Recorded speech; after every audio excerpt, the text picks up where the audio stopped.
আস্তে আস্তে। আমি একটা জিনিস বুঝে উঠতে পারছি না, তুমি এইভাবে আমাকে হাসপাতাল থেকে ছাড়িয়ে আনলে কেন? আমি চাই না তুমি আর ওই চত্বরে থাকো। কেন? ওই চত্বরে থাকলে কি হয়েছে? কেন? ওই ময়না, ওই মেয়েটা বারবার তোমার সঙ্গে দেখা করতে আসবে। কি বলছো কি? ওই মেয়েটা যদি আমার সঙ্গে বারবার দেখা করতে আসে, ময়না যদি আমার সঙ্গে দেখা করতে আসে, তাহলে প্রবলেমটা কি? আমি বুঝতে পারছি না কিছু। তুমি জানো না বুঝি কালকে হিসেবের গরমিল ধরা পড়েছে না?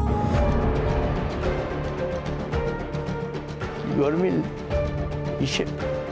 হিসেব কি কি বলছো কনক? আমি কিছু বুঝতে পারছি না। সত্যি তুমি জানো না?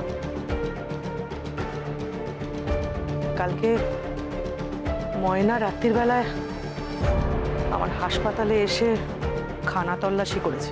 হ্যাঁ? আর খানা তল্লাশি করে কিছু গোপন তথ্য পেয়েছে, সেটা ও শুভঙ্করকে দিয়েছে।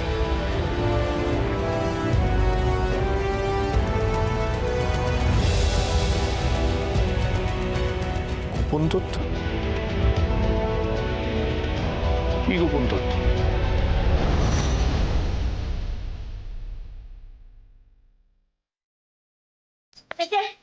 খাবার এসে গেছে।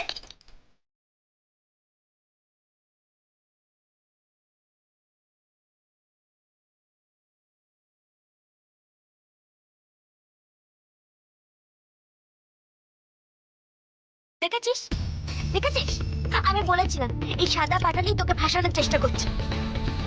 এবার কি করবে বাজে ডাক্তার?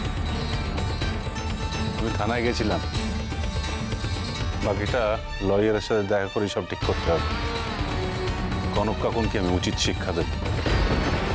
থ্যাংক ইউ ম্যাডাম, আমি তোমার কাছে খুব কৃতজ্ঞ। I am really really grateful to you madam. আবার ইংরেজি বলছি। আরে বাবা, আমি ইংরেজি বুঝি না, কতবার বলবো? আমার সাথে একটু বাংলায় কথা বলতে পারিস না? নে খেয়ে নে।